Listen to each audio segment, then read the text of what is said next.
दोस्तों हम लोग अभी आ गए हैं एक ये गोपी कृष्ण सागर बांध करके जगह है।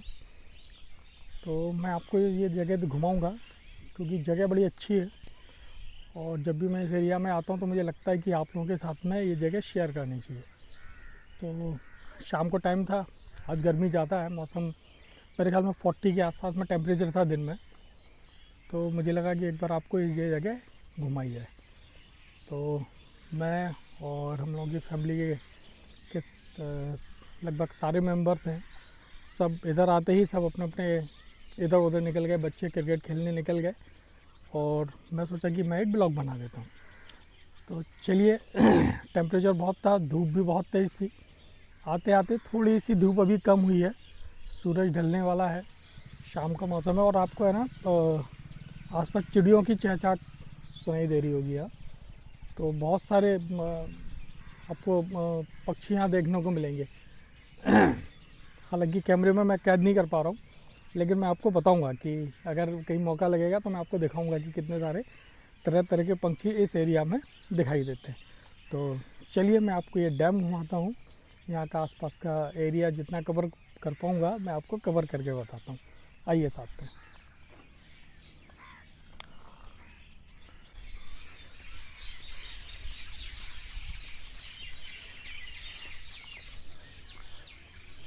आप देख रहे होंगे यहाँ काफ़ी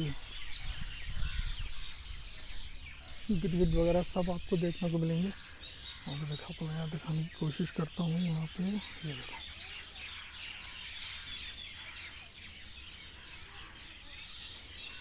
बोलते हैं गिरगिट जिसके ऊपर खड़ा होता है, मतलब जहाँ बैठता है उसका कलर वैसे ही दिखाई देने लगता है। तो वो अपने आप में एक तरह से अदृश्य हो जाता है, नहीं दिखाई देता है। यहाँ का गेस्ट हाउस बना के रखा हुआ है। तो गेस्ट हाउस में अभी लॉक लगा हुआ है तो कोई जाने का मतलब नहीं है। यहाँ कैंटीन भी था, अगर लगेगा कुछ चाय वगैरह कॉफ़ी वगैरह कुछ मिलेगी तो ट्राई करते हैं। हमारे पापा जी आ रहे हैं। अरे पापा, यहाँ कैंटीन खुली होगी क्या? अच्छा।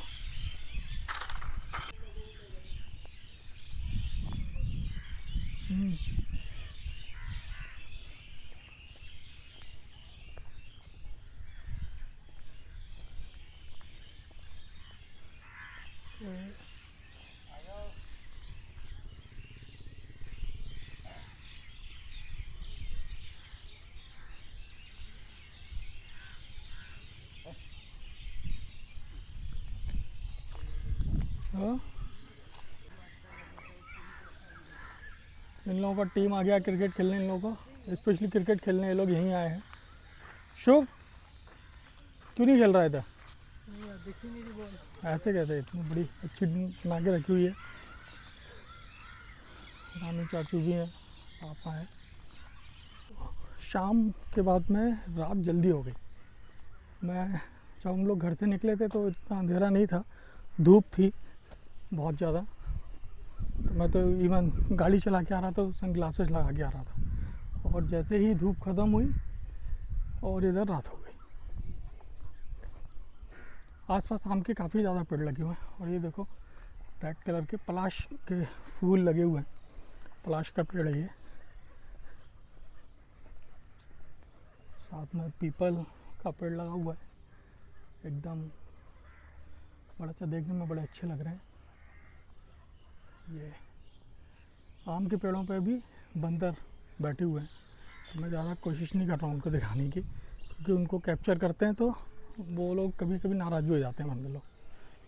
हम लोग के यहाँ जो मंगल कार्य होते हैं, शादी विवाह के, घर में पूजन होता है, तो हम लोग आम के पत्ते कलश में लगा के यूज़ करते हैं। घर के दरवाजे पे जो बंधन वाला लगाते हैं वो भी आम के पत्तों की लगाते हैं। उसके पीछे भी एक रीज़न है। जो बंधन भार है या मंगल जो काम होते हैं अपने, तो उसमें हम लोग दूसरे पत्ते यूज़ नहीं करते। सब जगह आम के पत्ते ही यूज़ करते हैं।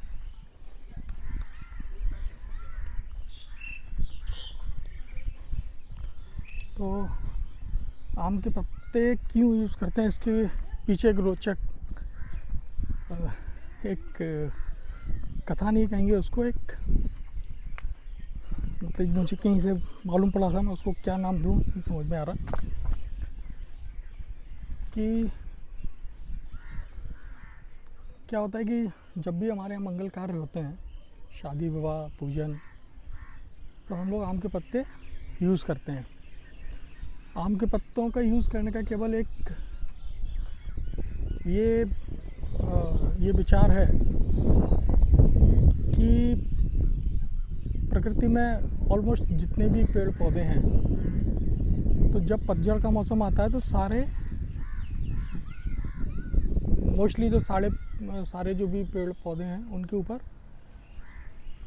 पतझड़ आ जाता है, पत्ते सूख जाते हैं उनके पतझड़ के मौसम में।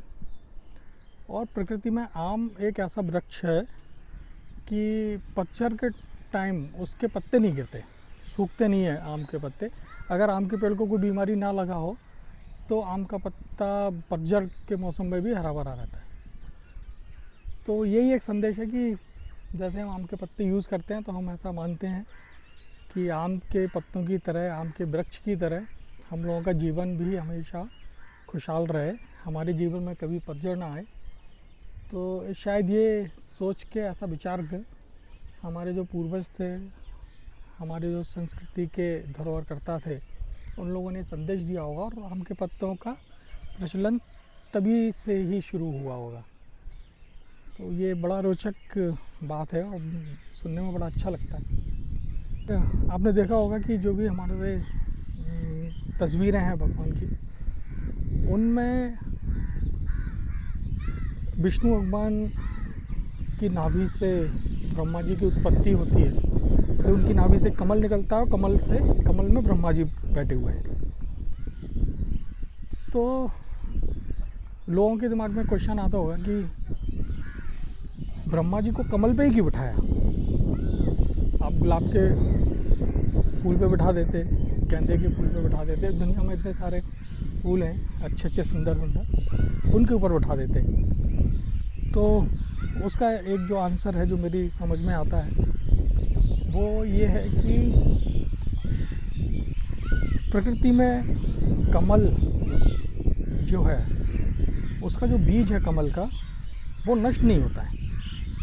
आप उसको, जैसे कमल का बीज आपने लिया, सुखा दिया, उसको हवा पानी और मिट्टी, जो भी एक पेड़ को पनपने के लिए जो चीज़ें चाहिए, जैसे ही उनके संपर्क में आता है, तो सालों तक अगर वो बीज आपके पास में पड़ा है और सालों बाद अगर आप उसको ज़मीन में गाड़ देते हैं और जहाँ उसको जो ये सारी चीज़ें मिलती हैं, तो वो पुनः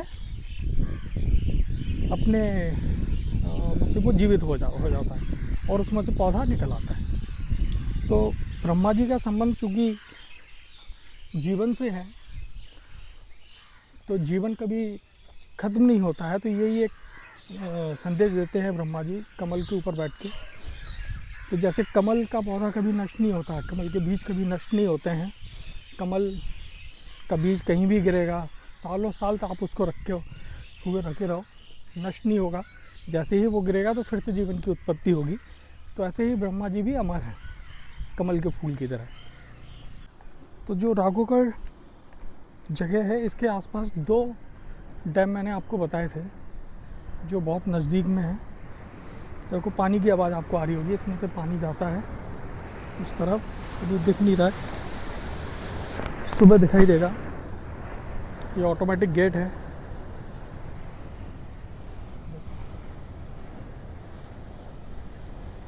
एक संजय सागर बांध और एक गोपी कृष्ण सागर बांध, दोनों ही बड़े बड़े डैम हैं ये। आसपास NFL गैल को पानी यहीं से सप्लाई होता है, राघोगढ़ में भी यहीं से पानी जाता है। ये देखिए काफ़ी बड़े एरिया में फैला हुआ है। ये देखो पीछे बड़ा ही खूबसूरत नज़ारा दिख रहा है, ऐसे निकालूं तो।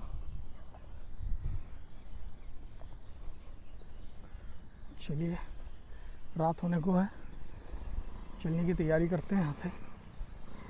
मेरा सब लोग इंतज़ार कर रहे हैं गाड़ी के पास, तो हम लोग चलेंगे यहाँ से और कल या परसों फिर मैं एक ब्लॉग बनाऊंगा संजय सागर डैम का, वो आपके साथ शेयर करूंगा मैं।